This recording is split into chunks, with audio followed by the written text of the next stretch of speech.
क्रोधाद् भवति सम्मोहः सम्मोहात् स्मृतिविभ्रमः स्मृतिभ्रंशात् बुद्धिनाशो बुद्धिनाशात् प्रणश्यति।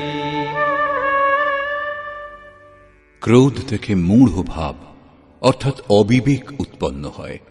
নিত্য অনিত্য বস্তুর জ্ঞান থাকে না। অবিবেক থেকে স্মৃতি বিভ্রম হয়, যেমন অর্জুনের হয়েছিল।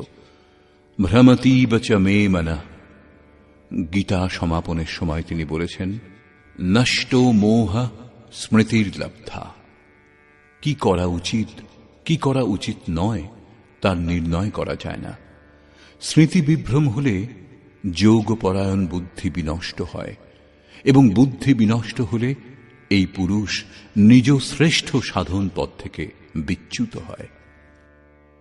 এখানে শ্রীকৃষ্ণ জোর দিলেন যে বিষয়ের চিন্তা করা উচিত নয়। সাধকের নাম, রূপ, লীলা ও ধামেই কোথাও না কোথাও মনকে নিযুক্ত রাখা উচিত। ভজনে অলসতা করলে মন বিষয়াভিমুখ হবে। বিষয়ের চিন্তন থেকে আসক্তি জন্মে।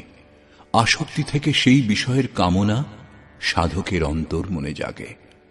কামনা পূর্তিতে ব্যবধান উৎপন্ন হলে ক্রোধ, ক্রোধ থেকে অবিবেক, অবিবেক থেকে স্মৃতি বিভ্রম এবং স্মৃতি বিভ্রম থেকে বুদ্ধি বিনষ্ট হয়। নিষ্কাম কর্মযোগকে বুদ্ধিযোগ বলা হয়, কারণ বুদ্ধি স্তরে এর বিচার করা উচিত যে কামনাগুলি যেন না জাগে। ফল নেই। কামনা জাগলে এই বুদ্ধিযোগ নষ্ট হয়ে যায়। সাধন করিয় বিচারহীন মন শুদ্ধ হয়ে নাহি তৈসে। বিচার আবশ্যক। বিচার শূন্য পুরুষ শ্রেয় সাধন থেকে পতিত হয়। সাধন ক্রম ভঙ্গ হয়, সর্বথা নষ্ট হয় না। যেখানে অবরুদ্ধ হয়েছিল ভোগের পর সাধন সেইখান থেকেই পুনরায় আরম্ভ হয়। বিষয়াভিমুখ সাধকের এই গতি হয়। স্বাধীন চেতা সাধক কোন গতি লাভ করেন, একে আধার করে শ্রীকৃষ্ণ বললেন,